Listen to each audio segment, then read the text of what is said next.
ஆத்ம வணக்கம்.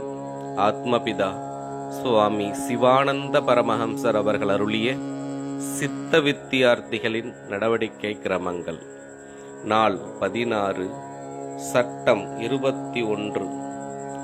சித்த வித்தை பிரச்சாரகனாகி சித்த சமாஜத்திலிருந்து நம்முடைய முத்திரையோடு கூடிய அதிகாரபூர்வமான அனுமதி பத்திரத்துடன் ஆட்களை நியமித்து அனுப்புவதாகும்.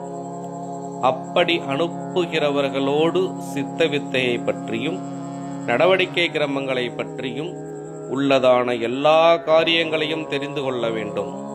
அவ்வாறல்லாமல் நம்முடைய முத்திரையோடு கூடிய அதிகாரபூர்வமான அனுமதி பத்திரம் இல்லாதவர்கள் சித்த வித்தை பிரச்சாரகர் என்று சொல்லி வந்தால் அவரை ஏற்றுக்கொள்ளக்கூடாது.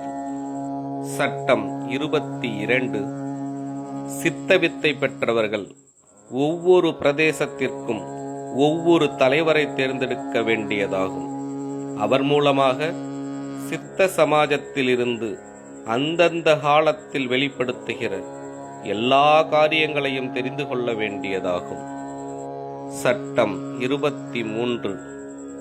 சித்த வித்தை அபியாசாலயம் சமாஜத்தின் கீழ் நிர்வகிக்க முடியாததனால் ஆலயம் எடுத்துவிட்டோம். ஆனால் சித்த வித்தியார்த்திகள் ஒன்றாக சேர்ந்து அவரவராகவே ஆலயம் நடத்துவதற்கு யாதொரு தடையும் இல்லை. இப்படி நடத்துபவர்கள் கீழே சொல்லுகிற விதம் நடத்த வேண்டியதாகும்.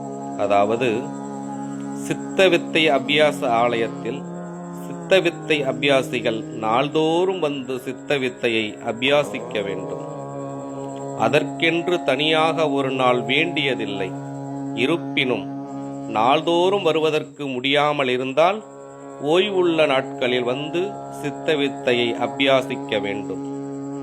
எவ்விதமாயினும் தான் இருக்கிற இடத்தில் இருந்து வேறொரு இடத்திற்கு சென்று தங்க வேண்டியிருந்தாலோ அல்லது வியாதியால் பீடிக்கப்பட்டு படுக்கையில் கிடந்தாலோ அவரை தவிர மற்றெல்லோரும் நாள்தோறும் வந்து அபியாசிக்க வேண்டியதாகும். இருப்பினும் பல தடைகள் உள்ள தொழில்களில் உடையவர்களாக இருந்தால் வாரம் ஒரு முறையாவது சித்த வித்தை அபியாசாலயத்திற்கு வரவேண்டியதும் அன்று அபியாசம் செய்ய வேண்டியதும் ஆகும். அவ்வாறு செய்ய முடியாதவர்களை அபியாச ஆலயத்தில் சேர்க்கக்கூடாது.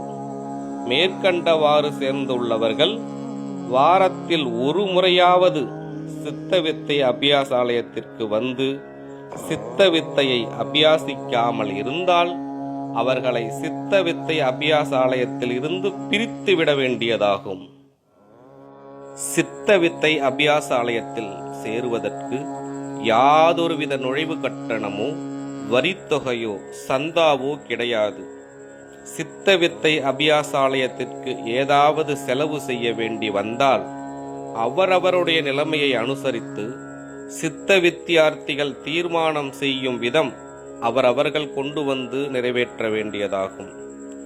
சித்த வித்தை அபியாசாலயம் ஸ்தாபித்தது சித்த வித்தை அபியாசிகளுடைய துர்விருத்திகளை, அதாவது கெட்ட நடவடிக்கைகள், கெட்ட வாக்குகள், கெட்ட சகவாசங்கள் இவற்றை விட்டு நல்ல நடவடிக்கை, நல்ல வாக்குகள், நல்ல சகவாசம் இவற்றை செய்து ஜீவனுக்கு மேல்கதி வருவித்து எல்லா சத்குணங்களும் அடங்கி விசேஷ ஞானியாக வருவதற்காகும். அவ்வாறு செய்வதற்கு முடக்கமோ தடங்களோ செய்பவர்கள் ஈஸ்வர சேவை செய்வதற்கு விருப்பம் இல்லாதவர்களும் ஈஸ்வர பக்தி இல்லாதவர்களும் ஆகின்றனர்.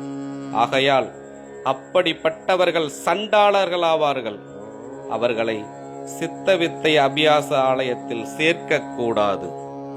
சித்த வித்தியார்த்திகளின் நடவடிக்கை கிரமங்கள் தொடரும். ஆத்ம வணக்கம்.